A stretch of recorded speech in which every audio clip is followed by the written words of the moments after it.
তো আজি ভিডিঅ'টো কোনো ধৰণৰ ফানি বা কোনো ধৰণৰ মিমিক্ৰিৰ ওপৰত নবনাওঁ বা কাকো ৰোষ্ট নকৰোঁ, বাছ আজি অলপমান কথা পাতিবলৈ যাম। আমাৰ অসমৰ বৰ্তমান চিটুৱেশ্যনটো একচুৱেলি হৈ গৈছে, এই বিজেপি দলটো একচুৱেলি জাতি, মিয়া, মুছলিম, বাংলাদেশী নামত একচুৱেলি কৰি আছে। সেই এজেণ্ডাটো অকণমান বিতংকৈ অকণমান আলোচনা কৰিবলৈ গৈ আছোঁ। আৰু অকণমান পলিটিক্সৰ কথা ভাই ময়ো জানো, অলপমান নলেজ মোৰো আছে। 100% ভিতৰত 0.1% হওক কিন্তু আছে। চ' আহক তাৰ ওপৰত অকণমান কথা পাতিবলৈ গৈ আছোঁ।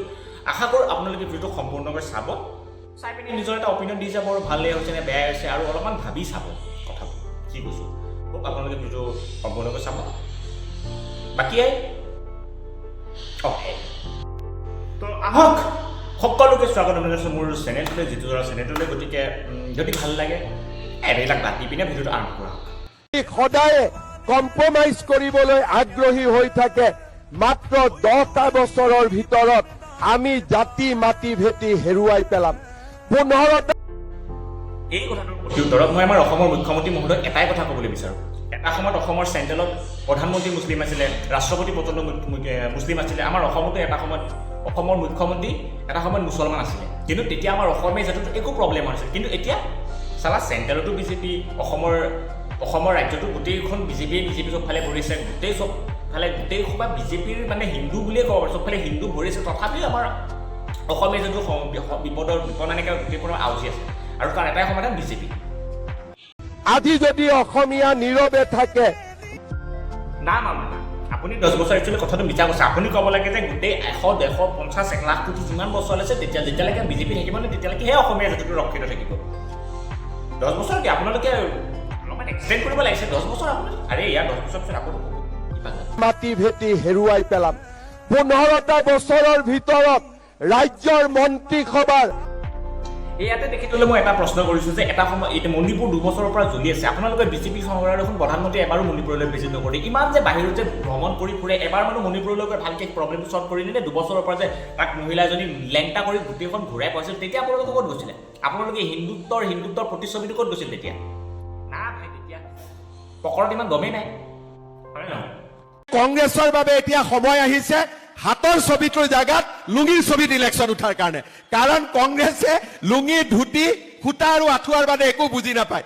সেইবাবে কংগ্ৰেছৰ হাতৰ চিনটো বদলি যাব লাগে আৰু কংগ্ৰেছে লুঙিৰ চিনত ভোটত উঠিব লাগে।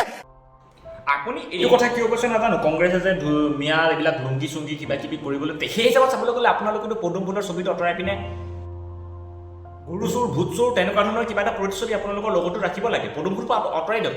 সেইপাহো একচুৱেলি অসন্মান কৰা হৈছে আপোনালোকে। কাৰণ বৰ্তমান চেণ্ট্ৰেলত অলৰেডি ৰাহুল গান্ধীয়ে প্ৰমাণ কৰিয়ে দিলে যে বহুত ডিষ্ট্ৰিক্টত, বহুত ৰাজ্যত আজি ভোট চুৰি হৈছে। লাখতকৈ অধিক ভোট চুৰিৰ ঘটনা এতিয়ালৈকে বৰ্তমান ফাদিল হৈছে। চ' ডেফিনেটলি আপোনালোকেতো ভোট চুৰৰ এটা প্ৰতিচ্ছবি আপোনালোকৰ লগতো ৰাখিব লাগে ন। সেই হিচাপে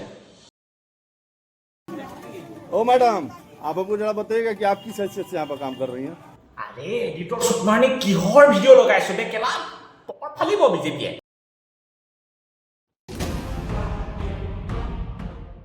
মানুহৰ 600 টকা বাঢ়িবলৈ বছৰ হাজৰিকাৰ 10 বছৰত 100% সম্পত্তি বাঢ়িল। দেখিছে, আপোনালোকৰ পাৰ্টীসকলৰ কৰ্তা ধৰ্তা মানুহৰ চালাই এটকাৰ পৰা 10 টকা যাওঁতে মানে পকৰদি ধোঁৱা ওলাই যায়। আপোনালোকে বলো মেইন নহ'ব। আজি যদি অসমীয়া নীৰৱে থাকে, মাত্ৰ বাছ বুজিছোঁ। যোনদিনাখন আপোনালোকে চেণ্ট্ৰেলতে হওক বা অসমৰ ৰাজ্যতে হওক বা অন্য যিকোনো ৰাজ্যতে যদি নাথাকে, সেইদিনাখন আমাৰ হিন্দু একেবাৰে মুছলমানসকলে মাৰি কাটি ফাৰ কৰি দিব। এইটো আপোনালোকে বুজা পিছে হয়, আমি বুজি পাইছোঁ।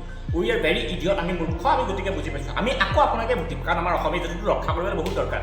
আমাক চাকৰি নালাগে, আমাক সংস্থাপন নালাগে, আমাৰ অসমীয়া নৱপ্ৰজন্মক ব্যৱসায়মুখী কৰিব নালাগে। আমাৰ অসমৰ যোনবিলাক মৌখিক সমস্যা আছে, বানপানীৰ সমস্যা হওক, শিক্ষা ব্যৱস্থাৰ সমস্যা হওক, হস্পিটেলিটিৰ সমস্যা হওক, সেইবিলাক আমাক ঠিক কৰিব নালাগে। আমাক জাষ্ট অসমীয়া জাতিটো বচাব লাগে, হিন্দু ৰক্ষা কৰিব লাগে, ৰাম নাম ল'ব লাগে, ৰাম নাম লৈ পিনে বেলেগত কৰ মাৰিব লাগে।